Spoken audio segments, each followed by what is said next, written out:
സമസ്ത കേരള ജംഇയ്യത്തുൽ ഉലമ കേന്ദ്ര മുഷാവറയുടെ ആഭിമുഖ്യത്തിൽ നടക്കുന്ന സമസ്ത നേതൃസംഗമത്തിനുള്ള ഒരുക്കങ്ങൾ പൂർത്തിയായി. ജൂൺ 26-ന് സമസ്ത സ്ഥാപക ദിനത്തോടനുബന്ധിച്ച് നടക്കുന്ന നേതൃസംഗമത്തിന് കോഴിക്കോട് സമസ്ത അങ്കണം വേദിയാകും. സമസ്തയുടെയും പോഷക സംഘടനകളുടെയും നേതൃത്വത്തിൽ വിപുലമായ പരിപാടികളാകും നടക്കുക. പാണക്കാട് സയ്യിദ് സാദിഖ് അലി ശിഹാബ് തങ്ങളുടെ അധ്യക്ഷതയിൽ സമസ്ത പ്രസിഡന്റ് സയ്യിദ് മുഹമ്മദ് ജിഫ്രി മുത്തുക്കോയ തങ്ങൾ ഉദ്ഘാടനം നിർവഹിക്കും. സമസ്ത ജനറൽ സെക്രട്ടറി പ്രൊഫസർ ആലിക്കുട്ടി മുസ്ലിയാരുടെ മുഖ്യപ്രഭാഷണത്തിന് ശേഷമായിരിക്കും മറ്റു കാര്യപരിപാടികൾ ഉണ്ടാവുക.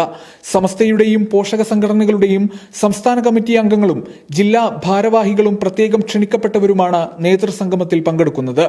മഹല്ല് മദ്രസ തലങ്ങളിലും സ്ഥാപനങ്ങളിലും പതാക ഉയർത്തിയും സമസ്ത പിന്നിട്ട നൂറ്റാണ്ടിലെ പ്രധാന പ്രവർത്തനങ്ങൾ സമൂഹത്തെ ബോധ്യപ്പെടുത്തിയും പരിശുദ്ധ അഹ്ലുസുന്നത്തി വൽ ജമാഅയുടെ ആശയാദർശങ്ങൾ പ്രചരിപ്പിച്ചും സ്ഥാപക ദിനത്തിൽ പ്രത്യേക സംഗമങ്ങൾ സംഘടിപ്പിക്കാൻ സമസ്ത കേന്ദ്ര മുഷാവറ നേരത്തെ ആഹ്വാനം ചെയ്തിരുന്നു.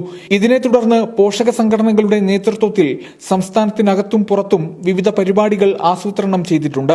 നവീനവാദികളുടെ രംഗപ്രവേശനത്തെ തുടർന്ന് 1926 ജൂൺ 26-നാണ് സമസ്ത കേരള ജംഇയ്യത്തുൽ ഉലമ രൂപീകൃതമായത്. 2026-ൽ 100-ാം വാർഷികം ആഘോഷിക്കാൻ ഒരുങ്ങുകയാണ് മുസ്ലിം സമുദായത്തിലെ ഈ ആധികാരിക പണ്ഡിത സഭ. ന്യൂസ് ഡെസ്ക് സുപ്രഭാതം.